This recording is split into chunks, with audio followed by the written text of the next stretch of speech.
Ok. Entonces, lo que vamos a ver hoy van a ser dos conceptos. Uno es sumas de Riemann y el otro es conjuntos densos. Así que vamos a empezar con sumas de Riemann.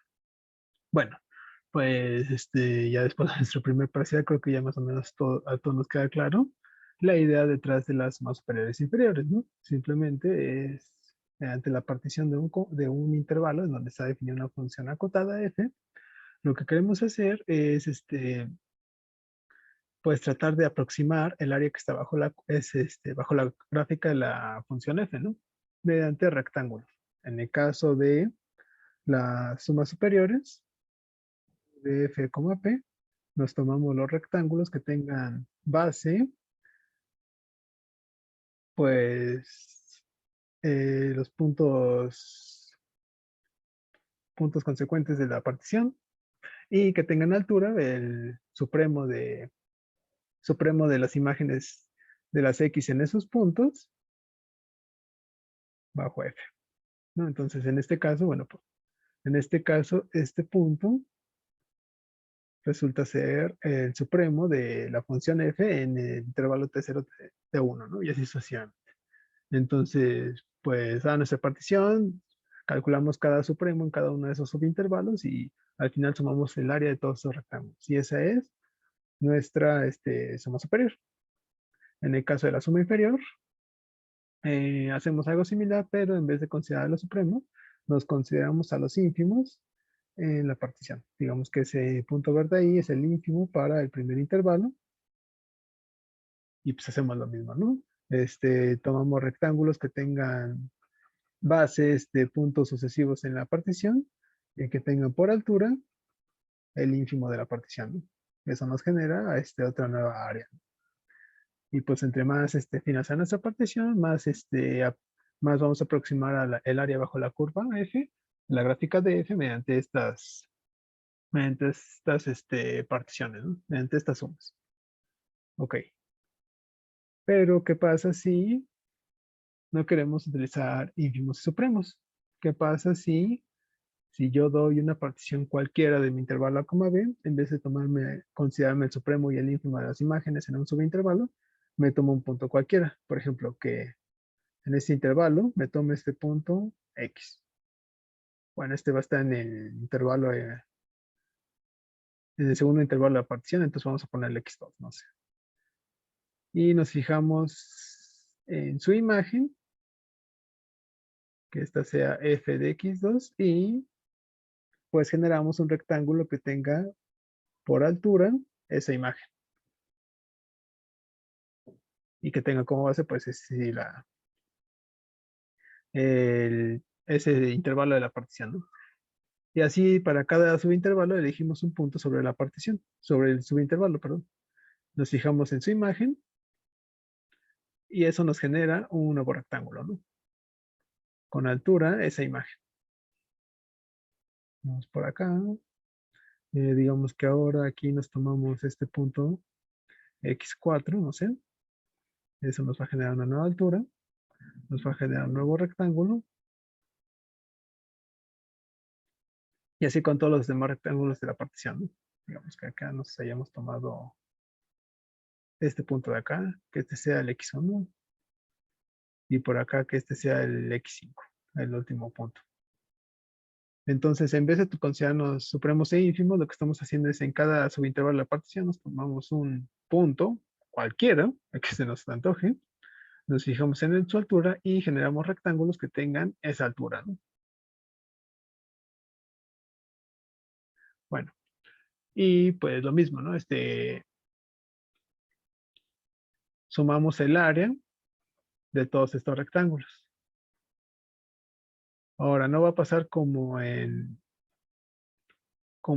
las sumas superiores e inferiores, que por ejemplo, si f es integrable, la, la suma superior siempre va a estar por arriba de la integral o la suma inferior siempre va a estar por abajo de la integral, ¿no? En este caso nos estamos tomando puntos dentro de la partición, puntos cualesquiera, entonces no sabemos cómo se compara esta suma de áreas en comparación al área total, ¿no? Pero lo que sí sabemos es que pues sí se parece mucho al área bajo la curva, ¿no? Y entre más suma de áreas nos tomemos de esto, como que estas áreas, esta área en rosa se va a parecer cada vez más y más a la integral, ¿no? Al área bajo la curva F. Entonces, de cierta forma, estamos tratando de generalizar el concepto de sumas superiores e inferiores, pero nos estamos haciendo de la idea del supremo y el ínfimo y simplemente nos estamos tomando puntos cualesquiera dentro de los intervalos de la partición. Con xi en el intervalo ti menos 1, ti. Entonces, a estas cosas de aquí son las que vamos a llamar como sumas de Riemann. Y que vamos a ver la definición. Definición, sea f una función definida sobre el intervalo a, b y sea p una partición de ese intervalo a, b. Notemos que aquí ya no estamos pidiendo a f que sea acotada sobre el intervalo a, b. Antes lo hacíamos porque queríamos calcular mínimos y supremos, entonces sí era necesario que la función fuera acotada, pero como ahora vamos a tomar puntos cualesquiera dentro de la partición, pues aunque no esté acotada la función, siempre vamos a poder encontrar puntos en cualquier subintervalo. Entonces, por el momento no necesitamos que la función sea acotada aquí para esta definición. Bueno, entonces nos tomamos una función f y nos tomamos una partición del intervalo. Llamamos suma de Riemann.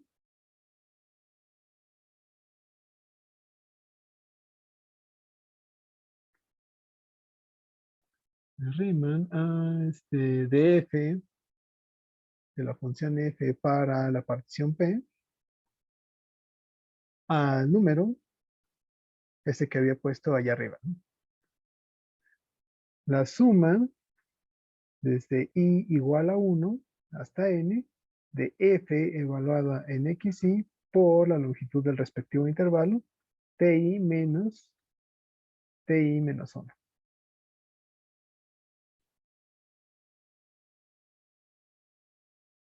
Con xi, pues un punto cualquiera en el intervalo ti menos 1, ti, y esto para cada índice i, desde 1 hasta n.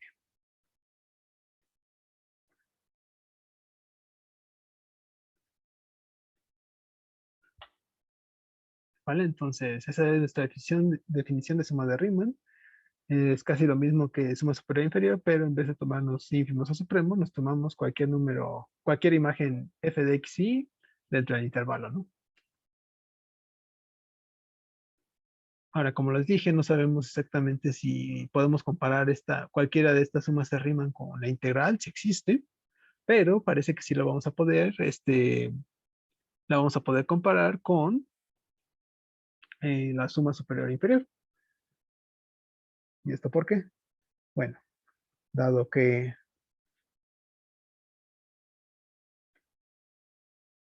por elección del punto xy me lo estoy tomando en el intervalo ti menos 1, ti, se cumple que, bueno, pasa que f de xy es menor o igual al supremo de las imágenes en ese punto, en ese subintervalo, y es mayor o igual al ínfimo de las imágenes en ese subintervalo, ¿no? Y como esto pasa para cada subintervalo, entonces podemos sumar todas esas cosas, pero pues las sumas son lo que ya conocemos. Entonces se va a cumplir que la suma de Riemann es de igual a 1 hasta n de f de xy por ti menos 1, pues va a ser menor o igual a la suma desde igual a 1 hasta n de los supremos por la longitud de los intervalos, pero eso ya sabemos que es la suma superior. Y similarmente, esta suma de Riemann será mayor a la suma de los ínfimos por la longitud de los intervalos, pero eso corresponde a la suma inferior. ¿Vale? Entonces, se cumple que cualquier suma de Riemann está acotada por la suma superior y por la suma inferior. Y esto para cada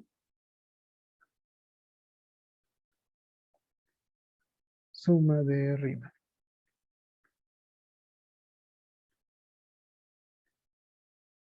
¿Vale? Entonces, todavía no sé si puedo, si existe integral o no, pero siempre voy a poder calcular, tal vez, si puedo calcular la suma superior e inferior, entonces voy a poder compararlas con las sumas de Riemann. Y pues estas sumas de Riemann siempre se van a quedar en medio. ¿Vale?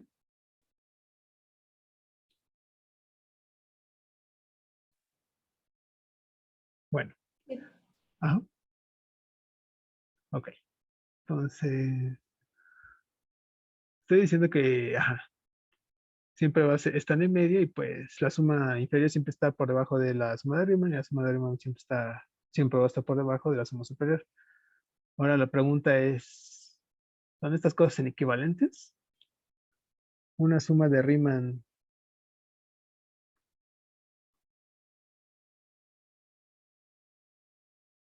es lo mismo que una suma superior y una suma superior y una suma inferior es una suma de Riemann.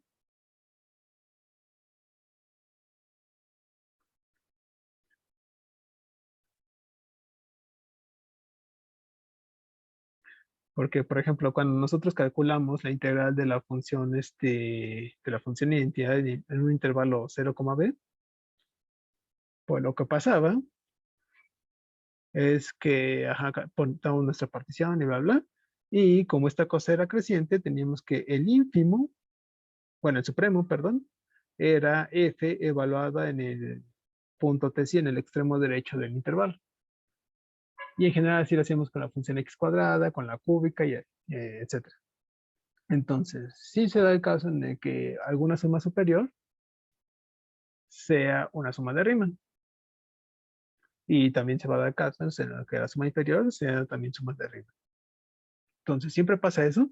Las sumas superiores e inferiores siempre son sumas de Riemann.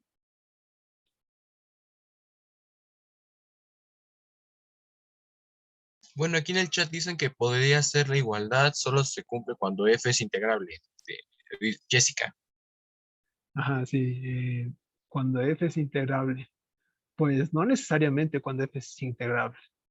Y de hecho ya por ahí está un compañero puso arriba que el supremo no necesariamente pertenece a la imagen de f. Entonces, ajá, yo digo que en realidad esto no se va a cumplir. Las sumas superiores e inferiores no siempre van a ser sumas de Riemann. Así que vamos a ver un ejemplo de ello. Ejemplo. Vamos a definir una función f.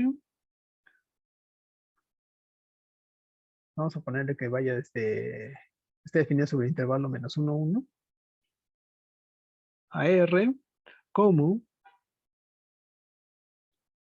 vamos a ponerle f de x igual a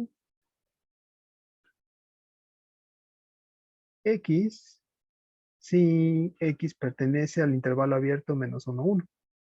Y vamos a ponerle 0 si x es menos 1 o x es 1. Entonces, ¿cómo se ve esta cosa? A ver,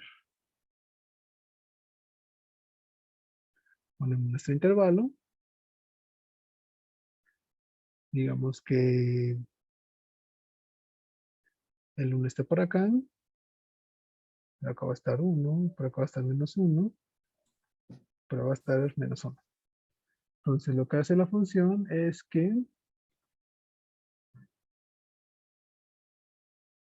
pues la función casi siempre va a ser la función identidad, entonces va a ser la diagonal esta, pero aquí en los extremos no va a estar definida como la función identidad, sino que se va a 0 en el menos 1 y a 0 en el 1, ¿no? Entonces, esta cosa de aquí es mi función f.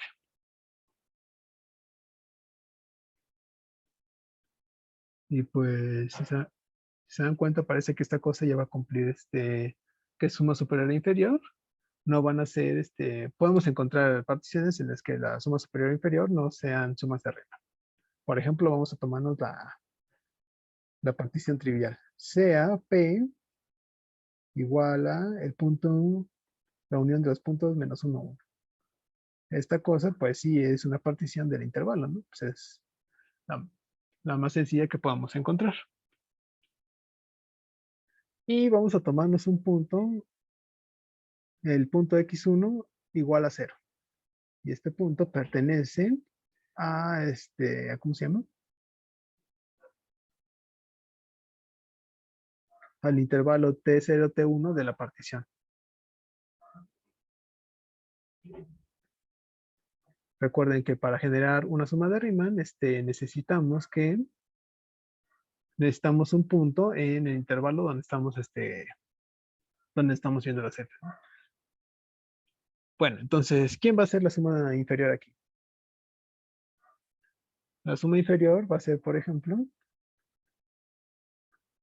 pues ya sabemos que tiene que ser el ínfimo de las f de x, tales que x está en el intervalo T0, T1, pero en este caso ese intervalo es el menos 1, 1, por la longitud del intervalo 1 menos menos 1. Entonces el ínfimo, pues el ínfimo, ¿quién es en todo este intervalo? Va a ser el menos 1, de hecho. Entonces esta cosa va a ser menos 1 por 2, que es igual a menos 2. Y similarmente, la suma superior, que la definimos como el supremo de las imágenes, cuando x está en el intervalo menos 1, 1, por la longitud del intervalo, 1 menos menos 1. Y esto va a ser, pues el supremo en este caso, como estamos hablando de la función de identidad, el supremo va a ser 1. Así que esta cosa va a ser 1 por 2, que es igual a 2.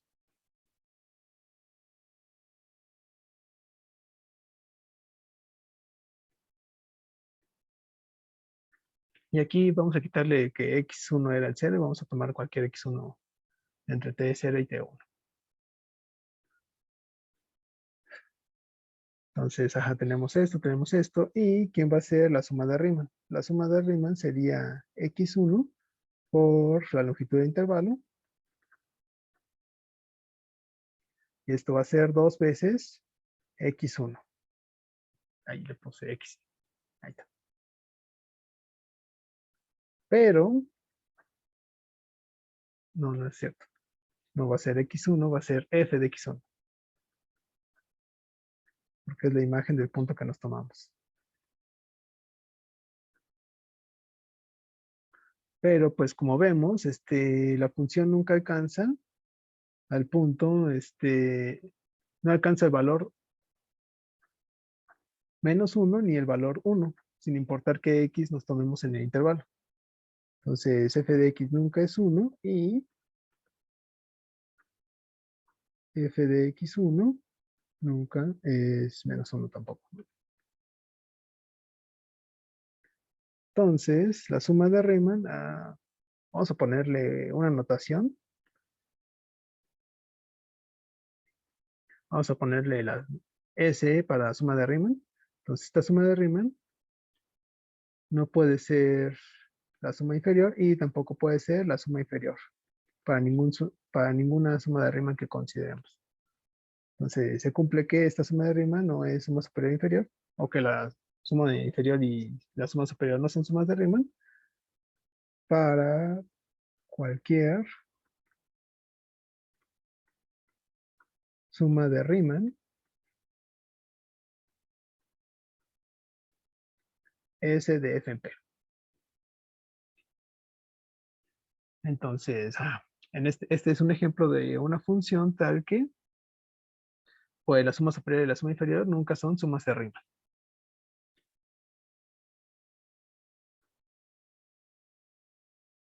¿Ok? ¿Hay alguna pregunta?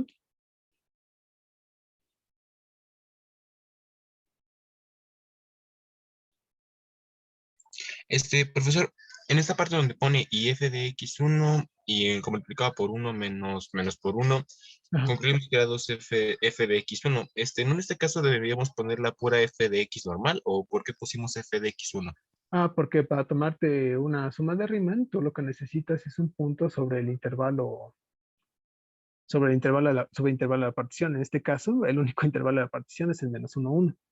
Entonces me estoy tomando este x1, que pues te habla de la suma de Riemann, digamos, suma de Riemann, no sé, con índice 1, no sé. Una suma de Riemann cualquiera. Entonces, x1 simplemente me estoy tomando ahí, ¿no? Para generar la suma de Riemann, digamos. Pero sí, ajá, podrías ponerle, quitarle el índice 1 y quedarte nada más con la x, y pues también sirve, ¿no? Ujú. Vale, Yo, gracias. yo lo estoy haciendo nada más para generar la suma de Riemann. Ok. Bueno, entonces creo que ya nos queda más o menos claro que es las sumas de Riemann son una generación de las sumas superiores e inferiores, pero en lugar de tomar los ínfimos supremos, nos tomamos puntos en la partición, los que queramos. Y bueno, en la observación ya tenemos que, pues las sumas de Riemann siempre están entre las sumas superiores e inferiores. Pues bueno, si siempre están entre esas dos, si la función f que nos tomemos es integrable, esta desigualdad aquí nos dice que como que también vamos a poder aproximar la integral mediante sumas de Riemann, ¿no? Porque pues precisamente siempre van a estar entre cualquiera de las particiones. Entonces, vamos a ver un teorema que dice precisamente eso. Entonces, el teorema dice lo siguiente. Sea f una función continua sobre un intervalo a, b. Aquí sí es necesario que la función f le pidamos que sea continua para que sea integrable ahí. Y porque vamos a ocupar un poquito más de eso. Entonces, para cada epsilon positiva existe una delta mayor que cero, tal que si nuestra partición P que consideremos cumple que la longitud de sus subintervalos es menor a delta, entonces, bueno, y para cada uno de sus subintervalos, entonces se va a cumplir que el valor absoluto de la suma de Riemann, la suma desde igual a 1 hasta n de f de xi por ti menos ti menos 1, menos la integral de la función f, es menor a epsilon.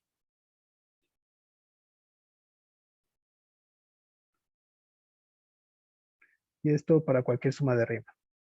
No, no es cierto. No, sí vamos a ponerlo. Nada más. Entonces, no importa qué epsilon yo me considere, siempre puedo encontrar una suma de Riemann que esté muy cerca del valor de la integral de f. ¿Ok? Entonces, vamos a mostrar ese teorema. Pues bueno, vamos a usar que f es continuo en el intervalo. Y como ya lo hemos hecho en varios ejercicios, eso implica que f va a ser uniformemente continua y podemos extraer la delta que queremos. Bueno, primero fijemos de epsilon, positiva. No sabemos quién es, solo sabemos que es positiva y ya. Entonces, como f es continuo,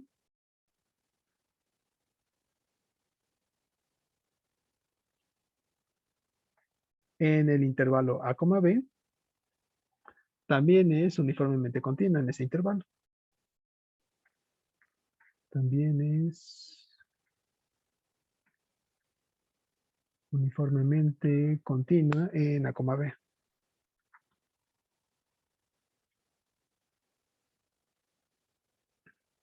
Por lo que existe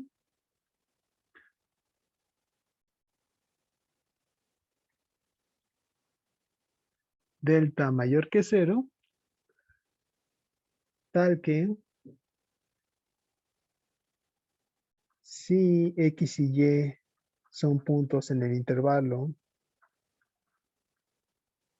y su distancia es menor a delta, entonces vamos a poner la delta 2. Delta sobre 2. Entonces,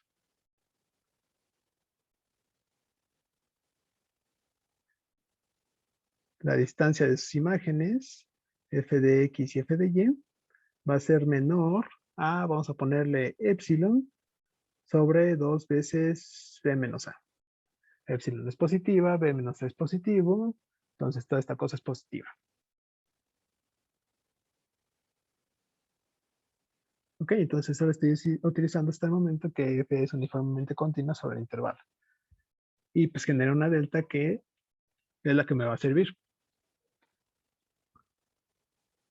Ahora, vamos a empezar a considerar particiones. Consideremos P una partición del intervalo A, B, tal que cumple lo que dice lo que dice el ejercicio. No, creo que no necesito tomar la delta 2. Con delta me sirve nada. Entonces, consideramos una partición P tal que la longitud de cada uno de esos intervalos es menor a delta. Y esto para cada y que va desde 1 hasta n.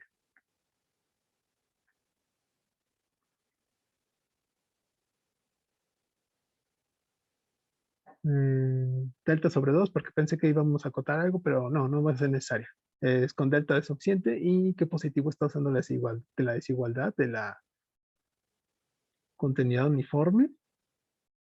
Pues para la continuidad uniforme sabes que si tú propones cualquier epsilon, en este caso yo estoy proponiendo epsilon sobre 2 b menos a, pues va a existir una delta tal que hace todo esto.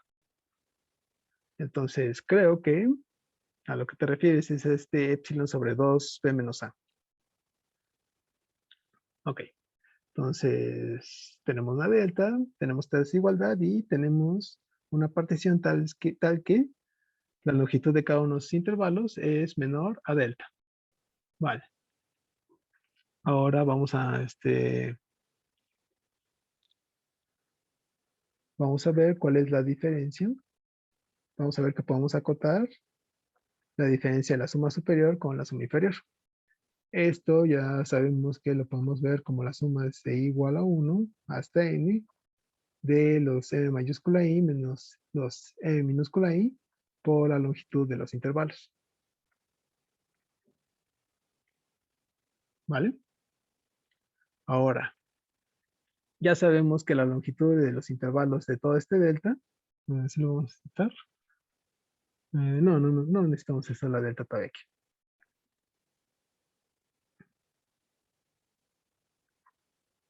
Igual a 1 hasta n, ajá, ya sé lo que necesitamos. Con Luis probaron un teorema que decía que si para toda x, y en un intervalo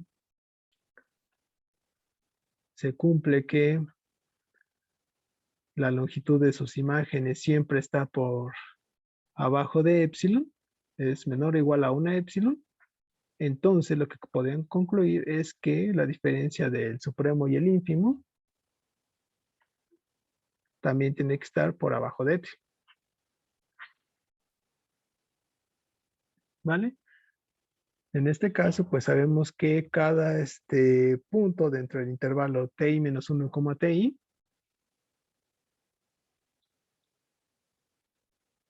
va a cumplir que su distancia es menor a delta, entonces sus imágenes van a ser, la distancia de sus imágenes va a ser menor a epsilon sobre 2b menos a. Entonces, los mi menos mi van a ser menores o iguales a epsilon sobre 2b menos a. Y esto por ti menos 1. Si quieren, ahorita trabajo esto un poquito más, si no lo entendieron a lo primero. Pero bueno, tenemos esto. Epsilon sobre 2b menos a es una constante que no depende de i. La podemos factorizar. Y nos queda que esto es igual a epsilon sobre 2b menos a por la suma desde i igual a 1 hasta n de ti menos 1. Pero pues esa cosa es una suma telescópica. Así que esto va a ser igual a epsilon sobre 2b menos a. Y esta suma telescópica de aquí pues es simplemente la longitud del intervalo b menos a. Y esto va a ser epsilon sobre 2.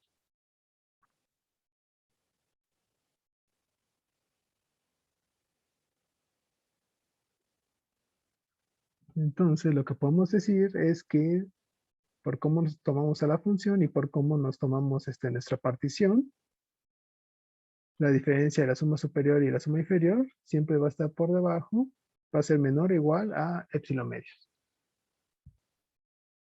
Y por consecuente va a ser menor estricto a epsilon.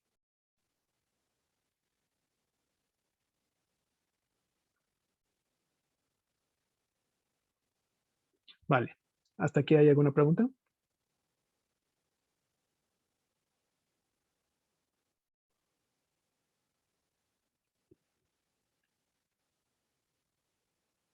¿Por qué la resta de los ínfimos supremos es menor en el lema o en lo que estamos haciendo? Pues bueno, lo que está en Con lo que rojito, estamos haciendo.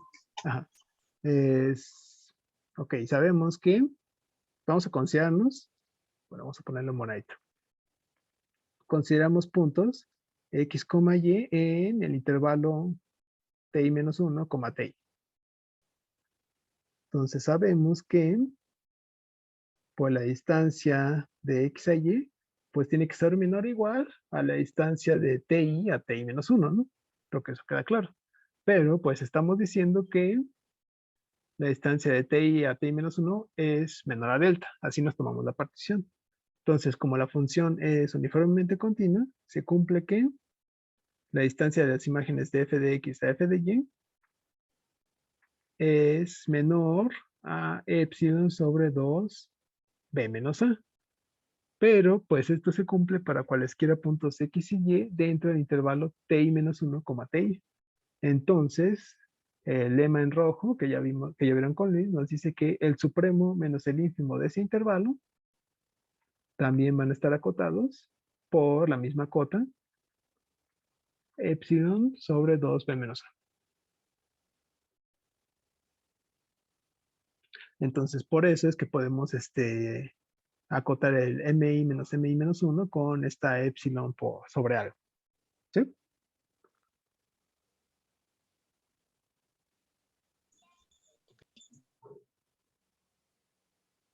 O todavía no. Bueno, es que sigo sin entender cómo fue que pasamos así de la resta de f de x menos f de y, que cual así valor absoluto es menor que la epsilon, a que esos mínimos supremos también son menores que la dicha epsilon. A ver, la resta de aquí a acá es por la continuidad uniforme de f. La continuidad uniforme de f dice que si tú tienes dos puntos tales que su distancia es menor a una delta, entonces la distancia de sus imágenes va a ser menor, en este caso, a la epsilon sobre 2 b menos a. Sí, ¿Hasta ahí todo bien? Vale. sí, eso me queda claro. Ahora, el lema que vieron con Luis te dice que si tú tienes puntos, si todos los puntos en el intervalo A, Y, A, B cumplen esto, que sus distancias están acotadas por algo, entonces la distancia del supremo al ínfimo van a estar acotadas por la misma cosa, que es esto lo que estamos aquí. X y Y nos los tomamos en un intervalo ti menos 1, ti, entonces el supremo menos el ínfimo de ese intervalo van a estar acotados por la misma cota de la distancia de los puntos. Ah, de acuerdo. Ujú. Gracias. ¿Pudimos haber definido epsilon en el denominador? Sí, pero si lo hacíamos así, nos hubiéramos llegado a que la distancia de la suma superior a la suma inferior sería menor a epsilon por b menos a. Pero pues como que no queríamos este b menos acá estorbando, es por eso que dividimos a la epsilon sobre b menos a. Bueno, entonces tenemos que la distancia de la suma superior a la suma inferior es menor a epsilon. Y esta cosa de aquí la vamos a ocupar, así que le vamos a poner un nombre. Vamos a ponerle 1 a esta desigualdad. Vale, la vamos a ocupar más al rato. Entonces, ahora consideremos, bueno, tomemos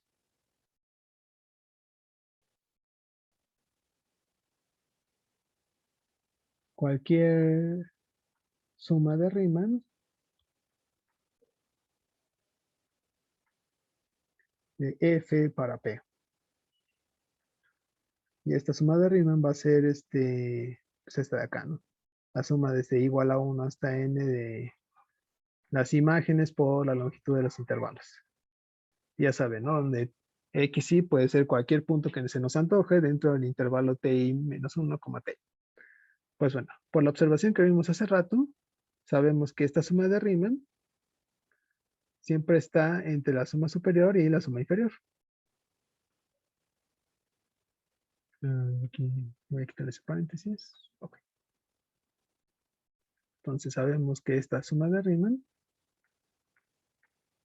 siempre es menor o igual a la suma superior y es mayor o igual, perdón, a la suma inferior.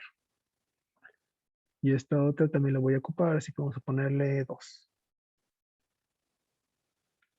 Vale, esta es la segunda igualdad que voy a ocupar. Y vamos a utilizar una vez más la continuidad de f. Además, sabemos que f es integrable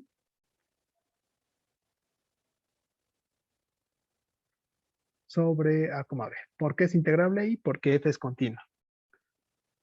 Entonces, pues por propiedad de las integrales sabemos que la integral de a, b, de f, de x, de dx, está entre la suma superior y la suma inferior.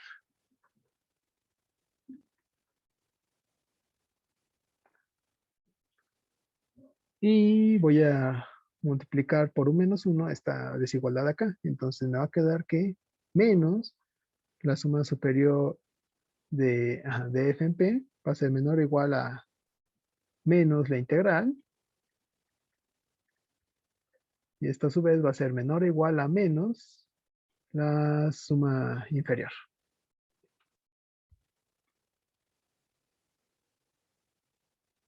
¿Vale?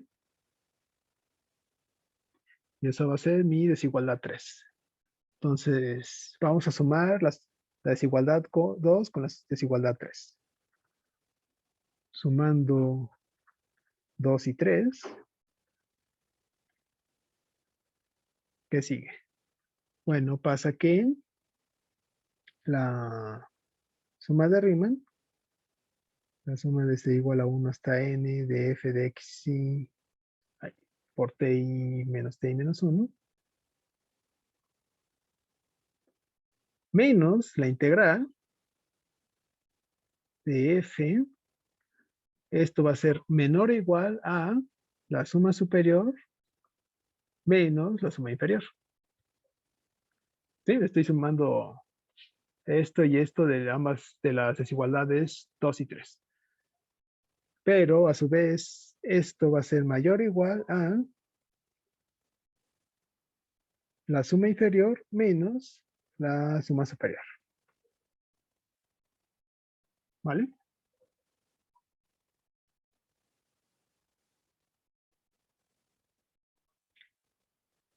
Ahora, esta parte de acá la podemos reescribir como menos la suma superior menos la suma inferior. Y ya lo demás, ¿no? Se queda igual.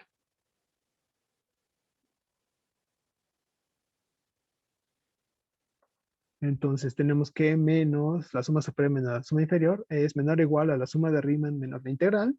Y esto a su vez es menor o igual a la suma superior menos la suma inferior. ¿Y qué podemos hacer aquí? Poner el, bueno, ¿Valor absoluto? Valor poner el absoluto. epsilon, o todavía no. ¿El signo? Ah, la No. epsilon. Ajá. Sí, sí la puedes poner ya, pero todavía no. Para ahorrarnos un paso. Sí, como como dijo su compañera ahí, vamos a utilizar valor absoluto. Sabemos que si C es positiva, entonces valor absoluto de A es menor o igual a C, es equivalente a que menos C sea menor o igual a A y A sea menor o igual a C.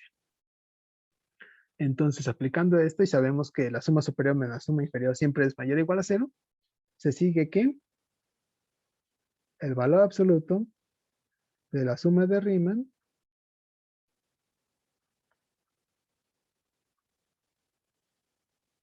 menos la integral de a, b, f de x, d de x, es menor o igual a la c, que en este caso es la suma inferior, la suma superior menos la suma inferior. Y ahora sí, esto ya sabíamos por la desigualdad 1, que era menor a epsilon. Y pues ya, por lo tanto, sí se cumple la desigualdad que queríamos. La suma de Riemann desde i igual a 1 hasta n de f de xi por ti menos 1 menos la integral, valor absoluto es menor a epsilon. ¿Vale?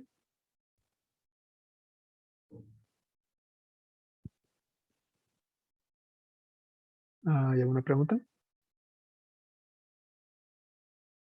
Entonces aquí ya no usamos la epsilon conveniente. No, lo utilizamos hace rato para acotar la suma superior y la suma inferior. Bueno, más bien utilizamos la epsilon conveniente, ajá, para la continuidad uniforme de F, y ya con eso pues ya está haciendo las cuentitas de la suma superior y la suma inferior, ya nos quedaba nada más la epsilon. Está bien. Gracias. ¿Alguien tiene alguna otra duda?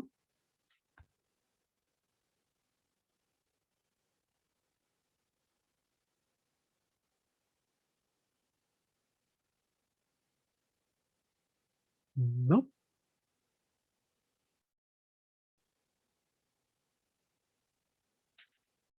Vale.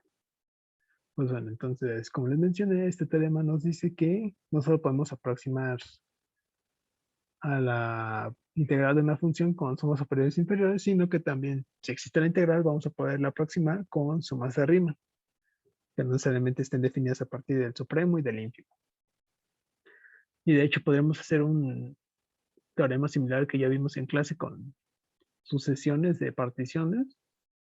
Podemos decir algo así que f es integrable si solo si existe si existe una sucesión de particiones del intervalo a, b, y existe una sucesión de una suma de Riemann para cada partición, tal que la integral la podamos ver como el límite de todas esas sumas de Riemann, ¿no?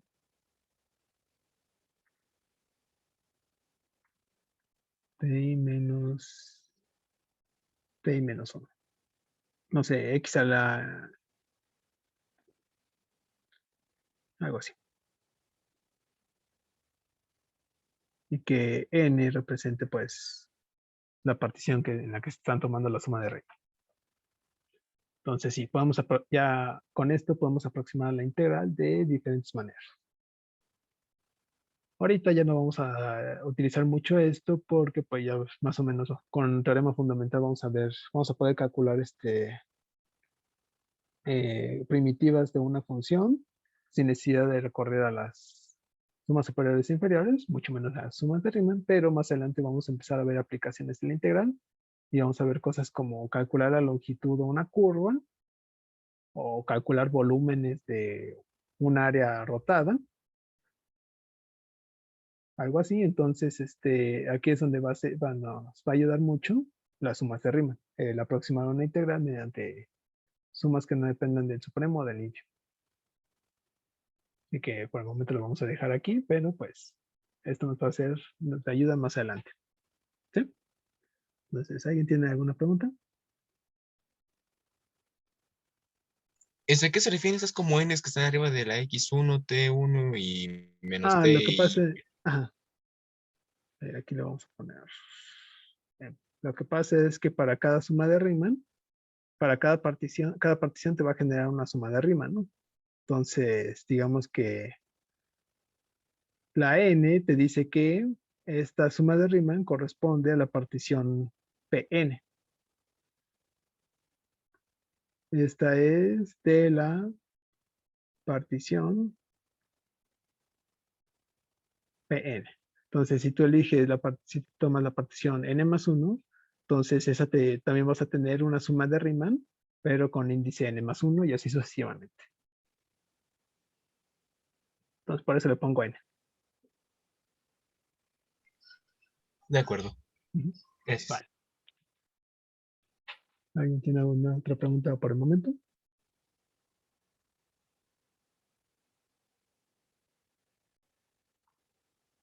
Bueno, si nadie tiene preguntas, pues, ¿qué les parece? Sí, gracias, gracias. Ajá. Entonces, conjuntos densos, ya lo habían escuchado alguna vez en sus cursos de cálculo 1, y es que, pues, los racionales son densos y los irracionales son densos. Es decir, que entre cualesquiera dos números reales A y B, siempre puedes encontrar un número racional P y un número racional R.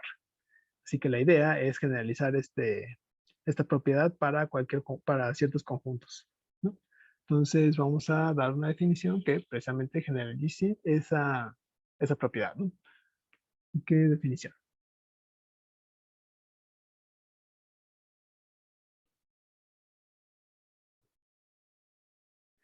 Eh, un conjunto, un subconjunto A de los números reales es denso en los números reales si todo intervalo abierto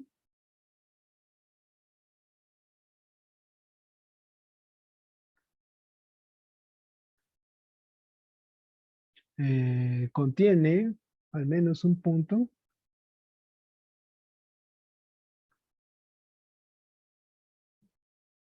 del conjunto A. Es decir, para cualesquiera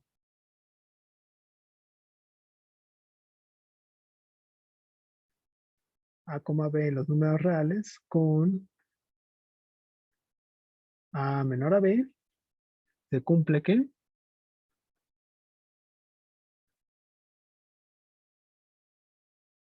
la intersección del intervalo abierto A, B con el conjunto A es distinto del vacío.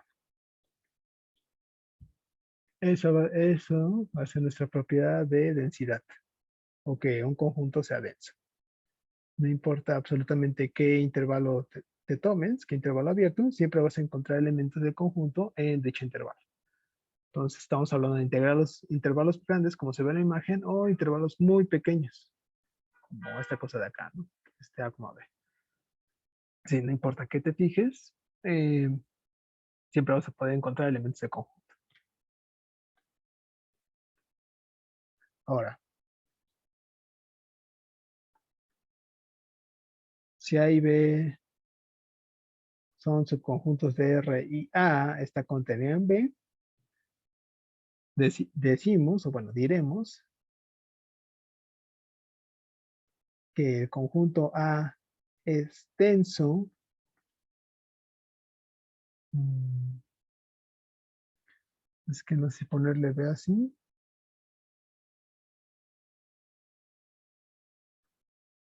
Vamos a modificar esto un poco. En vez de B vamos a poner un intervalo.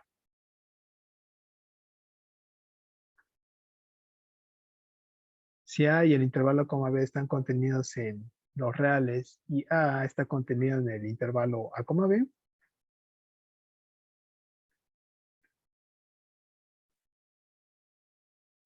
diremos que A es denso en el intervalo A, B si todo intervalo abierto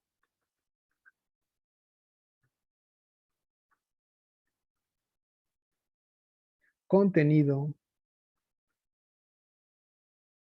en el intervalo A, B contiene al menos un punto de A.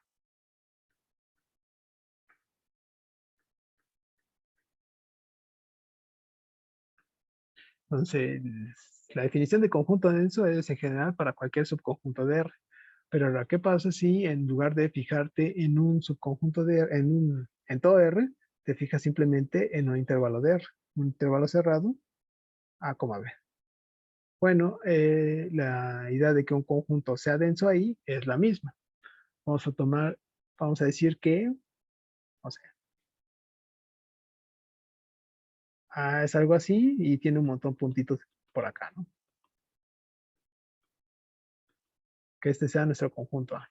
Entonces, no importa qué intervalo abierto que esté completamente contenido en el intervalo A, B, D es, un intervalo a forma C, D, siempre vas a encontrar puntos de A en ese intervalo C, D. Entonces, este intervalo abierto de ahí, ese intervalo abierto de acá o este enorme de acá, ¿no? Lo único que te interesa es que este intervalo abierto esté contenido completamente dentro del intervalo A, B. ¿Vale? Entonces, así es como diríamos que un conjunto A es denso dentro de un intervalo cerrado. Pues bueno, vamos a ver ejemplos de esto.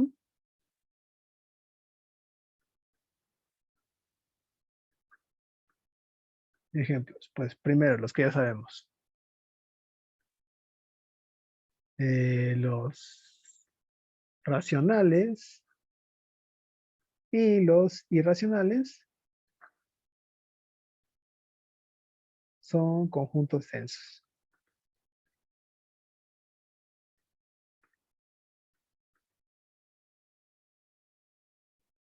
¿Vale? Eso ya lo sabemos, es la propiedad que tienen ellos, ¿no? Ahora, ¿qué pasa si nos tomamos un punto R en R? Si nos tomamos cualquier número real, entonces el conjunto de los reales menos ese número real en específico va a seguir siendo denso.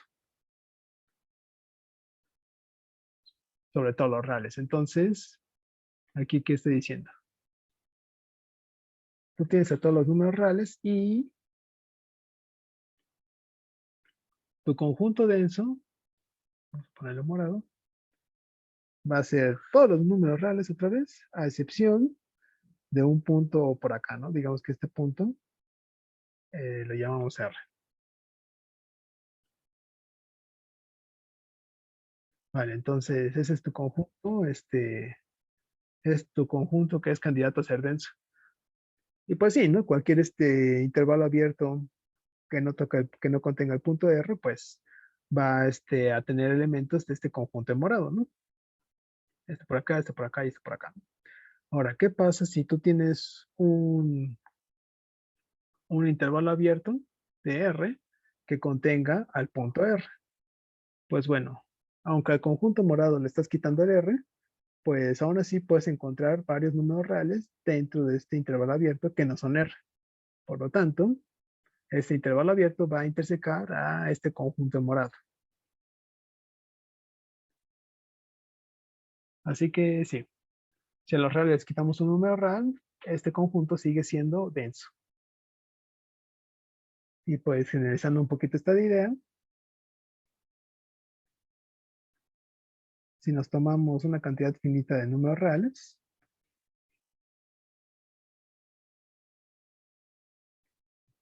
entonces los números reales menos todos estos puntos va a seguir siendo un conjunto denso.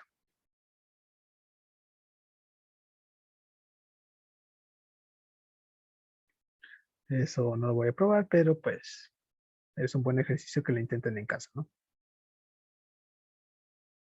Que si a los números reales les quitas una cantidad finita de puntos, lo que te queda sigue siendo un conjunto denso.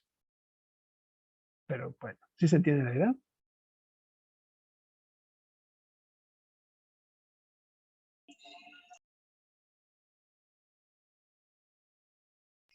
Bueno, es que viéndola así que le quitaron, viendo así como se puso así como geométricamente, se está medio extraño porque si le quitamos una cantidad finita de puntos, entonces como esa cantidad, por así decirlo, ya no existe, entonces no veo cómo se podemos sacarle una mitad.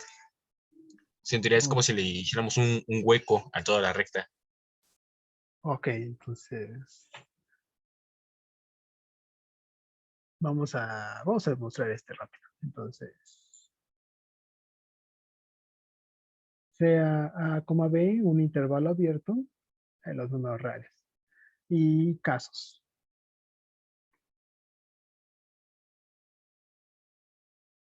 Si la intersección de si el intervalo A, B no contiene a ninguno de estos puntos,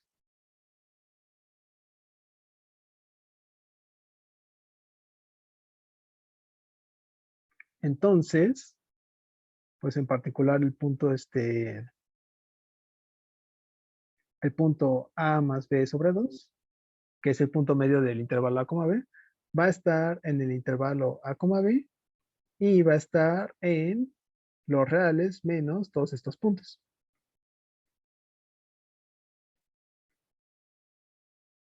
¿Sí? Y eso ya te dice que la intersección es distinta al vacío. Entonces, ¿qué estoy haciendo aquí? En este caso, tú tienes la recta de los reales, le estás quitando una cantidad finita de puntos, digamos, le estás quitando estos puntos en azul, todos estos. Y pues, tomas un intervalo que no interseca ninguno de esos puntos. Entonces, como que tiene que estar entre alguno de esos dos o quién sabe, ¿no? La cosa es que este intervalo AB no interseca ninguno de esos puntos, así que el punto medio de A, B, que es A más B sobre 2, va a estar pues en el intervalo, porque así lo está. Y también va a estar en el conjunto morado, los reales menos todos esos puntos. Así que pues sí, ahí la intersección es no vacía.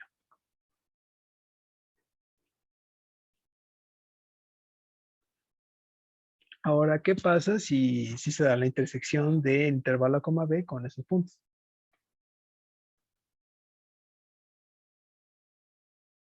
Si R1 hasta Rn, ese conjunto interseca al intervalo A, B. Es decir, el intervalo A, B se come a alguno de esos puntos. Y que en este caso, digamos que tenemos nuestro intervalo así en grande, A, B, y se come algunos puntos de los RIs, ¿no? Se puede comer todo, se puede comer nada más uno, quién sabe.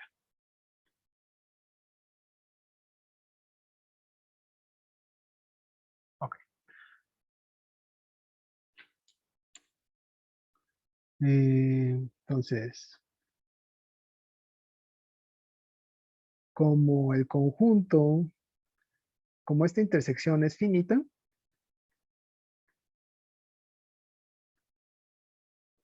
como este conjunto es finito, porque pues, son todos los puntos de esos, desde R1 hasta Rn que se encuentran dentro de AB, existe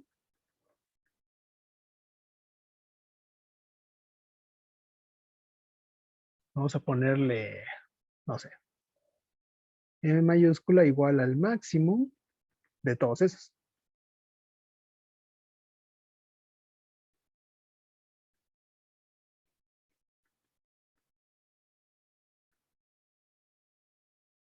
De hecho, vamos a ponerlo así en este corchete.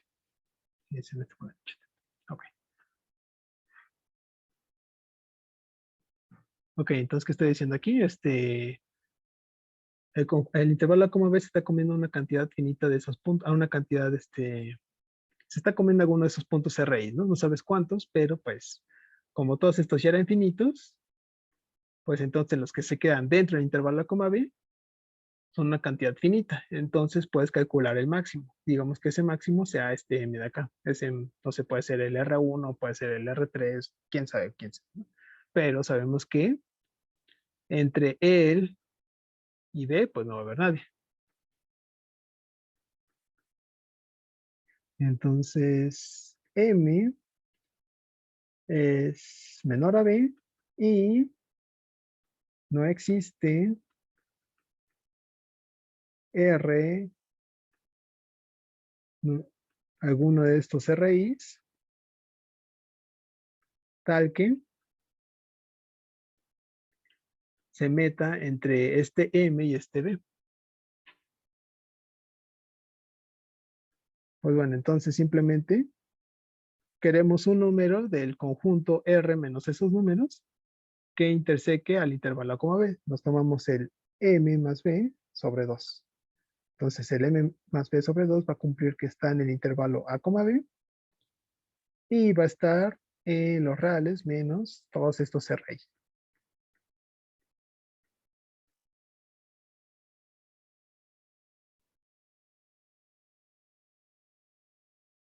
Y eso ya nos dice que el conjunto este es denso.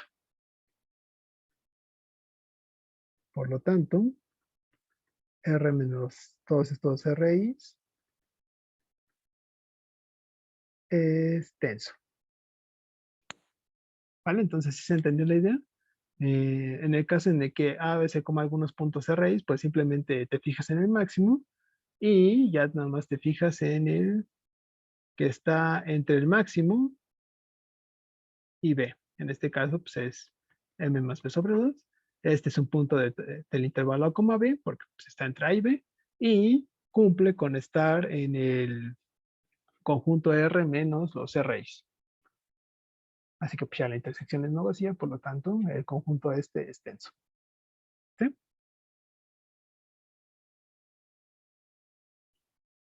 ¿Hay alguna pregunta con ese ejemplo?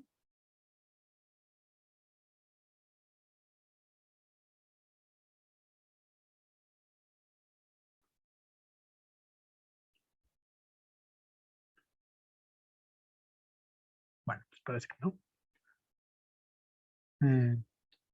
Sí, sí tiene preguntas. No, que todo bien. Ah, ya. Dice que todo claro. Vale. Ok, entonces otro ejemplo de conjuntos densos. Y pues, como no estamos tomando una cantidad finita de puntos, pero no estamos haciendo aquí, pues podemos generar una infinidad de conjuntos densos. Pero pues eso ya no nos interesa mucho. Bueno, este es para conjuntos densos sobre R. ¿Y qué pasa sobre conjuntos densos sobre intervalos cerrados? Bueno, pues vamos a poner los conjuntos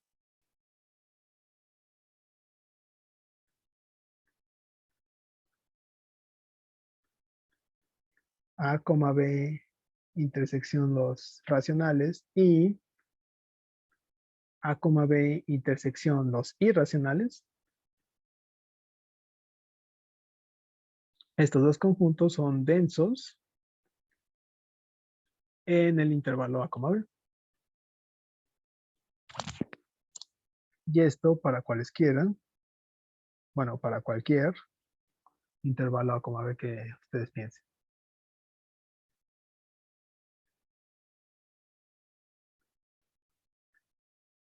Y pues sí, ¿no? Si ya sabemos que los racionales y los irracionales son densos, pues en particular la intersección de los racionales y los irracionales con cualquier subconjunto, o en este caso cualquier intervalo cerrado, también van a ser densos.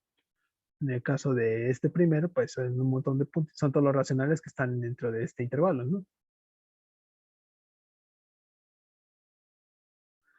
Entonces, pues sabes que te tomas cualquier intervalo abierto contenido dentro del intervalo A, B, pues sabes que en este intervalo, por la densidad de los racionales, en este intervalo C, D, pues puedes encontrar un racional, ¿no? Y pues ya este racional pues también va a estar entre A, B, pues ya, se cumple que pues este conjunto interseca cualquier intervalo abierto. Y lo mismo para los irracionales. Así que esa es la idea de los conjuntos densos, ¿no? Son conjuntos que pues siempre intersecan a cualquier intervalo abierto, sin importar qué tan grande o qué tan pequeño sea. Es decir, estos conjuntos están como que por doquier.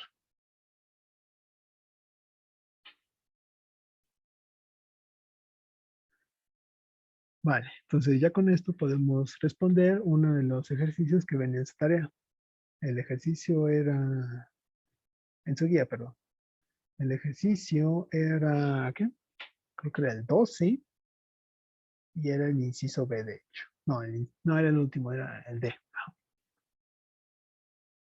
Y ese ejercicio dice lo siguiente: falso verdadero con argumento.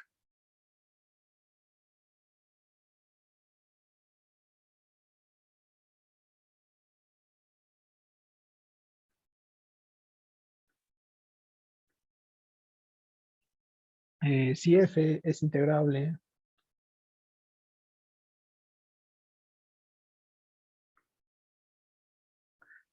sobre el intervalo a, b,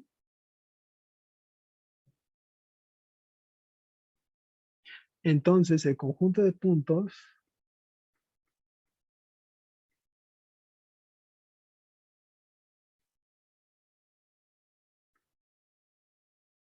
donde f, bueno, el conjunto de puntos de a, b, donde f es continua,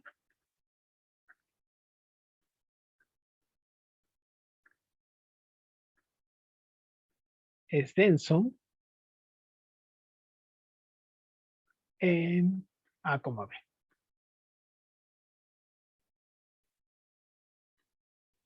Bueno, entonces, ¿esto qué le está diciendo?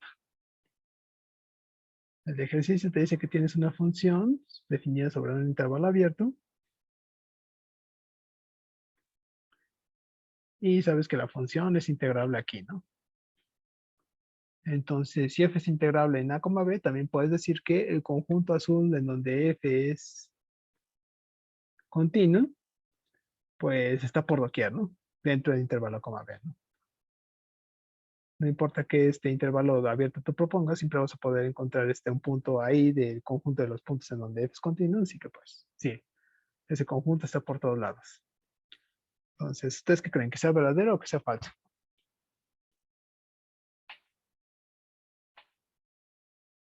Bueno, sí, pero es que es más por teoremazo, porque me acuerdo que una vez habíamos visto en cálculo uno que cuando una función es continua, entonces es densa. Es continua, es densa. No tiene que ver con una demostración que hicimos de que si es integrable, entonces tiene que ser continua en muchos puntos, donde creo que se había usado algo de los intervalos anidados o algo así, no me acuerdo. Ajá. A ver, eso de que una función que es continua es densa, pues, según yo, no, el teorema no es tan así, porque pues, en cálculo no se habla mucho de conjuntos densos, y pues, una función puede ser continua en un punto, pero como que no puede ser continua, no necesariamente es continua en los puntos de la vecindad, ¿no? En los puntos vecinos, puede que no sea continua, ¿no? Entonces, eso, pero pues como dice su compañera, por ahí vieron que un teorema con Luis que decía que si f es integrable sobre un intervalo a, b, entonces f era continua en al menos un punto del intervalo. Y de hecho como que se puede probar que pues era continua en más puntos de ese intervalo. Entonces ahora lo que queremos probar nosotros es que si nosotros definimos, no sé, el conjunto de todos los x en el intervalo a, b, tal que f es continua en x, queremos ver que la función, que este conjunto es denso sobre el intervalo a, b. Así que, ¿qué creen que pase? ¿Que es verdadero o falso?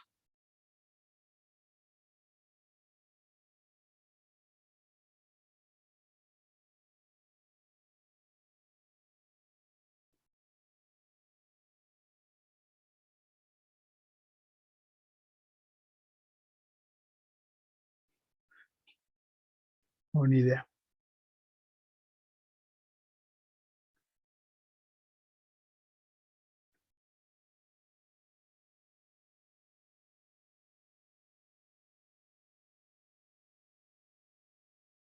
¿No? No, de plano no sale. Yo diría que sí.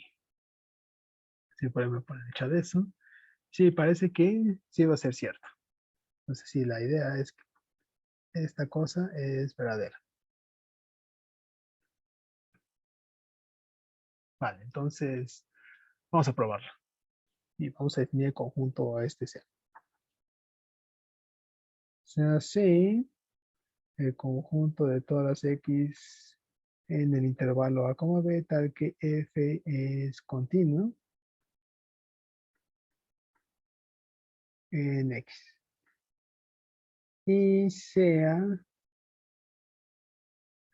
C, D un intervalo abierto contenido en el intervalo a, b, el dominio de la función. Lo que hay que demostrar es que la intersección del conjunto C, D, del intervalo abierto C, D con el conjunto C es distinta al vacío. Vale, ¿y cómo lo probamos?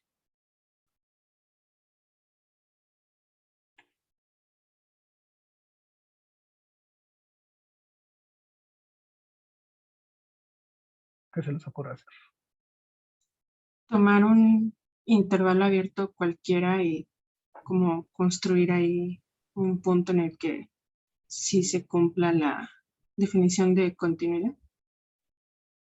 Pues bueno, el intervalo cualquiera sería el C, D, ajá. Entonces ese es nuestro intervalo cualquiera. Y pues queremos ver que por ahí hay un punto en el que F es continuo. Entonces, ¿cómo haríamos eso?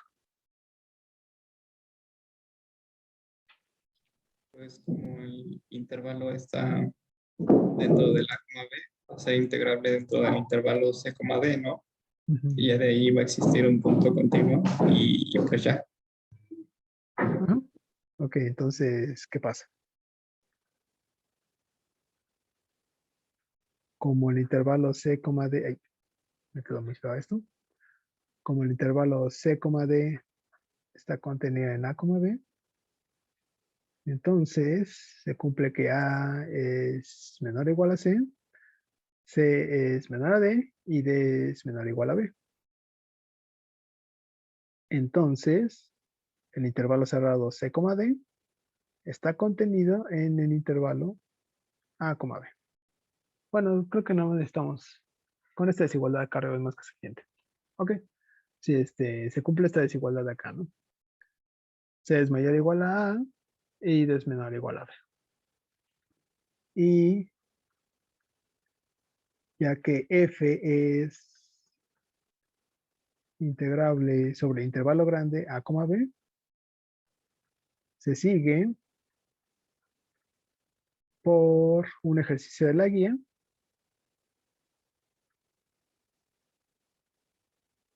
Era el 7 o algo así, no recuerdo cuándo. Que F es integrable sobre el intervalo cerrado C, D.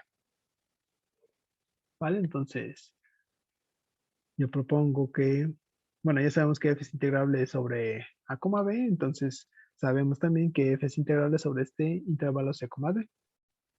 Y ahora sí, pues como dicen, utilizar el teorema que vieron con Luis.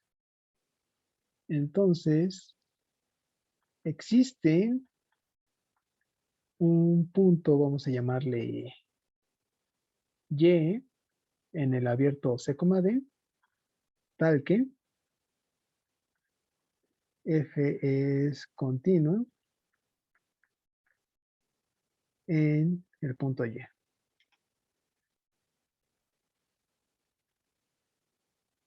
Y esto es por un teorema visto en clase.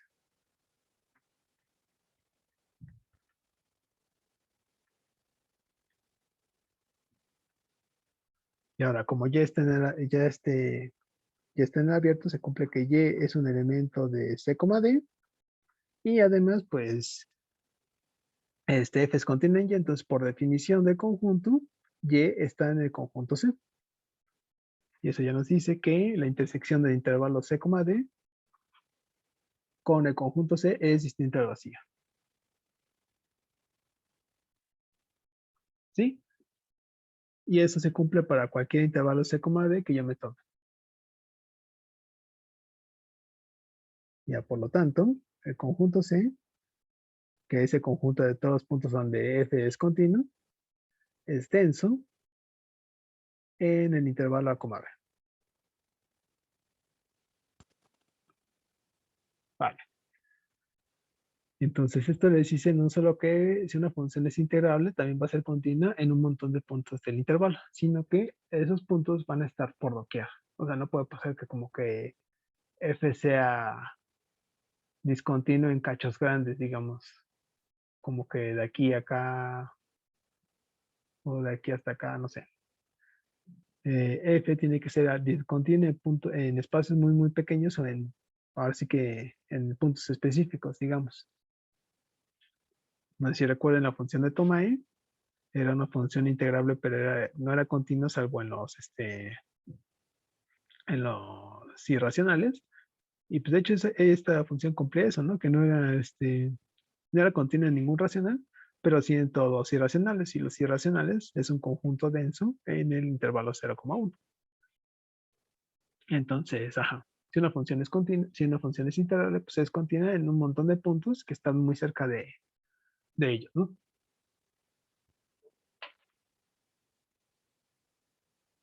Vale. ¿Hay alguna pregunta?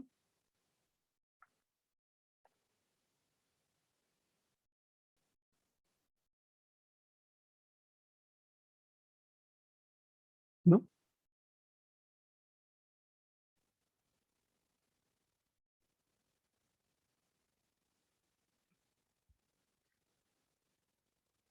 Bueno, pues estos son... Dani, Ajá. ¿crees que puedas decir más o menos igual que el teorema visto en clase, por favor? O más o menos como, sí, ¿qué decía? A ver, de hecho, vamos a ver por acá. Mm, ejercicio, composición, producto de funciones, teorema de valor medio. Es este de acá, según yo. Este de acá. Es, es este de acá. Es en la clase del 7 de marzo y dice que si f es integral en intervalo a, b, entonces existe un punto en el intervalo abierto entre a y b, tal que f es continua en ese punto, ¿no? Y pues lo que hacían era lo que habían visto de tomar la idea de los intervalos anidados. Podían elegir, podían extraer una familia de intervalos anidados, tales que sus imágenes también estaban anidadas, y pues ya la intersección de todo eso, pues era el punto que en donde la función f iba a ser continua. Entonces, este es el teorema de aquí. Ok, va, gracias, Dani. Va, entonces, si ya no hay preguntas, pues creo que sería todo por hoy. Hoy salimos temprano. Entonces, pues creo que ya vieron el anuncio con Luis, que yo no voy a dar, esta semana no voy a dar clase jueves, sino entonces nos veríamos hasta la próxima semana. Así que no sé si alguien tenga dudas del curso o algo. También no va a haber asesorías esta semana, entonces no sé si alguien tenga una pregunta o algo. Si no, pues nos veremos hasta la próxima semana. Muchas gracias, Dani. Está bien, muchísimas gracias. Vale, entonces nos vemos. Cuídate. Cuídate. Gracias. Hasta luego. Hasta luego.